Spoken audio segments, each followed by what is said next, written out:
Speed বোটে চেপে বীরভূমের লাভপুরে বন্যা পরিস্থিতি পরিদর্শন করতে গিয়ে ভয়াবহ বিপদের মুখে পড়লেন রাজ্যসভার সাংসদ, বোলপুর লোকসভার সাংসদ, বীরভূমের জেলা শাসক, লাভপুরের তৃণমূল বিধায়ক সহ আরও অনেকজন। বুধবার বিকেলে স্পিড বোটে চেপে লাভপুরের বন্যা পরিস্থিতি পরিদর্শন করতে গিয়ে এই বিপত্তির মুখে পড়েন। জলে উল্টে যায় স্পিড বোট। আর সেই সময় বোটে চেপেছিলেন রাজ্যসভার সাংসদ সামিরুল ইসলাম, বোলপুর লোকসভার সাংসদ অসিত মাল, বীরভূমের জেলাশাসক বিধান রায়, লাভপুরের তৃণমূল বিধায়ক অভিজিৎ সিংহ সহ আরও অনেকে।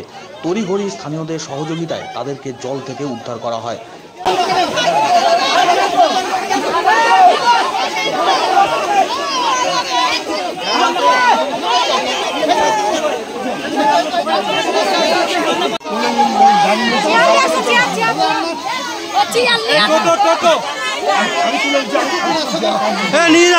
বসাও বসাও বসাও বসাও।